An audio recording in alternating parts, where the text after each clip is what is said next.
Hey everybody, welcome back to Video Game Mess. So, Derek and I got a video today that I'm very excited to make.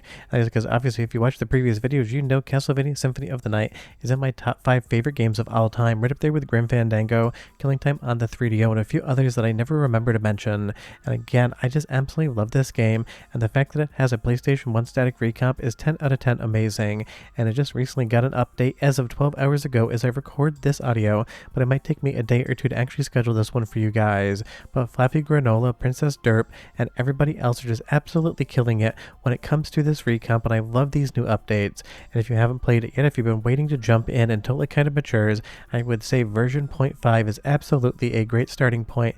The game is 100% completable from start to finish. Trust me, I've done it more than once now, and it's just absolutely an amazing time. Before we get too much further involved though, do me a huge favor, go down below, hit like and subscribe to ring that notification bell, definitely helps us out. And if you feel so inclined and want to support the channel, we got a Patreon link down below as well. But right off the top, this has a lot of improvements, a lot of bug fixes, and a lot of fixes for the widescreen mode. And I would say, of course, in the areas that don't scroll, it is just still going to be a 4x3 game until somebody goes in and decides if they want to extend the art. But in everywhere there's going to be scrolling where you can have widescreen, it is 100% near to perfect presentation in my opinion, and you'd really have no idea that this was modifying the game to run in widescreen. You would just think that's how Konami made the game back in the day. And it really is fun because the artwork in this game is incredible. Some of the best sprite work and animation in my opinion ever put to a 32-bit 2D game, and just getting more of it is always going to be a fun time. And don't forget, this has a randomizer built in as well as a blackout mode, which is still in development. I'll be featuring soon because it takes this game and dials up the difficulty from 10 out of 10 to 100 out of 10. Not saying the game is 10 out of 10 difficult in its vanilla format, I just mean blackout mode is absolutely going to be one of the biggest Castlevania challenges you could ever possibly encounter.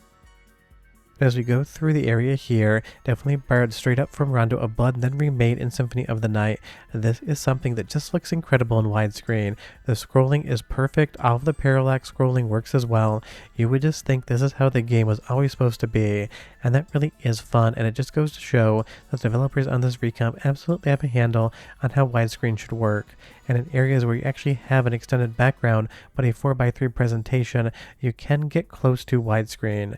And I know some people are working on actually bringing the artwork out further, and there's going to be texture replacement built into this as well, as Flappy Granola showed on his YouTube channel, where he basically turned Alucard into a turkey, hilariously enough. Not sure why a turkey, maybe just for wall meat, but it definitely was a fun vibe and made me laugh out loud.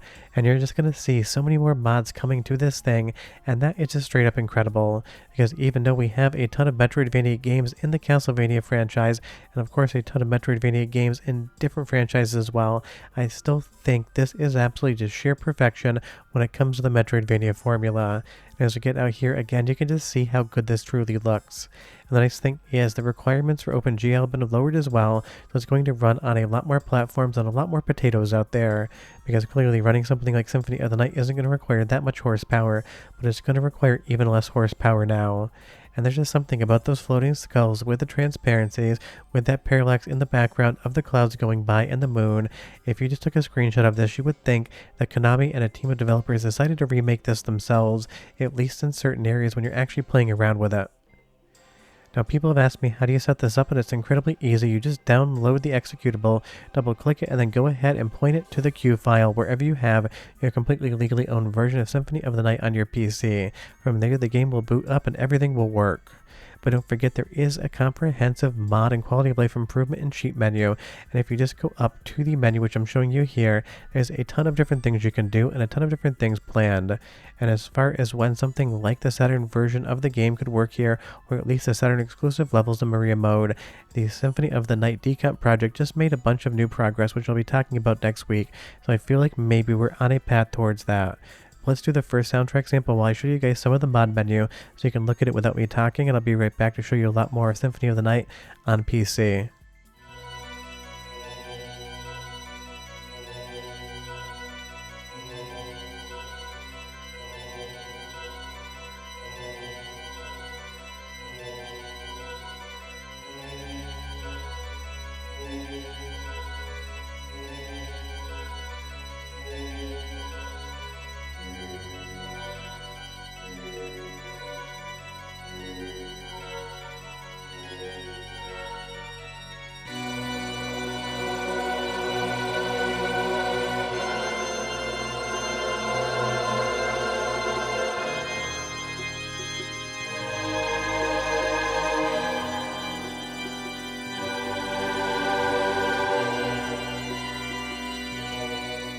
So obviously you wouldn't leave the randomizer checks and map open over top the gameplay, but I'm just showing it to you here so it appears bigger on the screen. But I have played and completed the randomizer mode, 10 out of 10 fun. I just went for a low percent run to try to beat the game, and having that map up on the screen definitely helped me, because there's so many different items you need to progress in this game and so many different places they could appear in a randomizer. If you don't have that kind of check system and map system, you are absolutely going to get lost even if you perfectly remember the game, because it's not about knowing where things are, it's remembering about where you've actually checked already. If we go over the GitHub notes here, I will leave a link in the description below. Every single change is comprehensively categorized. It even has CHD support right now. I know some people love to use CHDs versus bin and queues. That's definitely going to be a nice thing, but really it is the stability, it's the widescreen improvements, it's the massive UI rework, which definitely makes a big difference. That's going to be the keynote of this new update. And again, this is only version 0.5. Imagine when it gets to 1.0, the amount of insane stuff we're actually going to be able to play around with, because I'm sure the community is going to rally around this and make a ton of mods.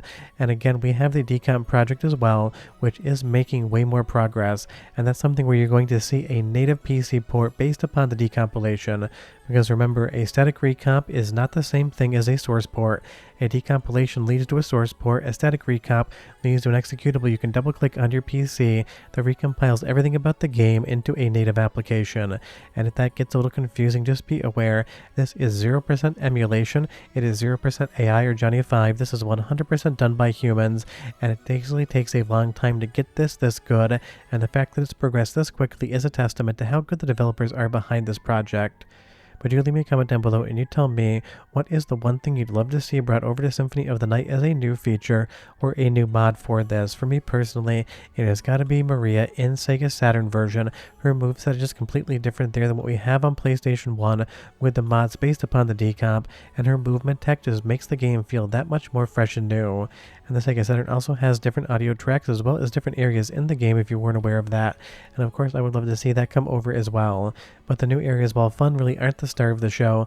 Maria in the Saturn version just has an absolutely different playstyle than any other character, and it really makes the game feel basically brand new and way more of a speedrun kind of challenge. And that really is the fun thing. You can basically pick any way you want to play Symphony of the Night, but getting Maria in there would be one more fun way to do it.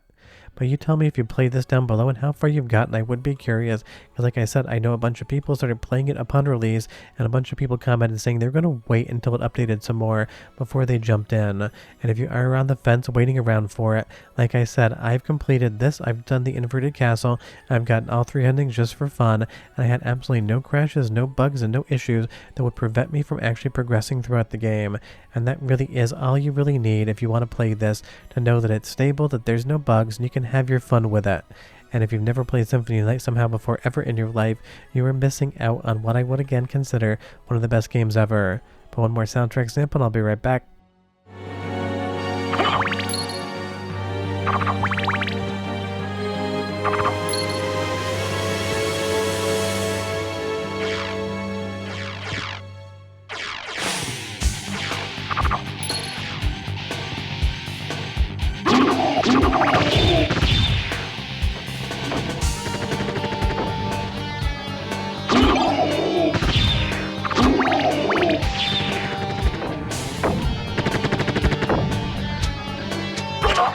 So what the entire team behind the Castlevania Symphony of the Night PlayStation 1 recomp has achieved here is absolutely outstanding.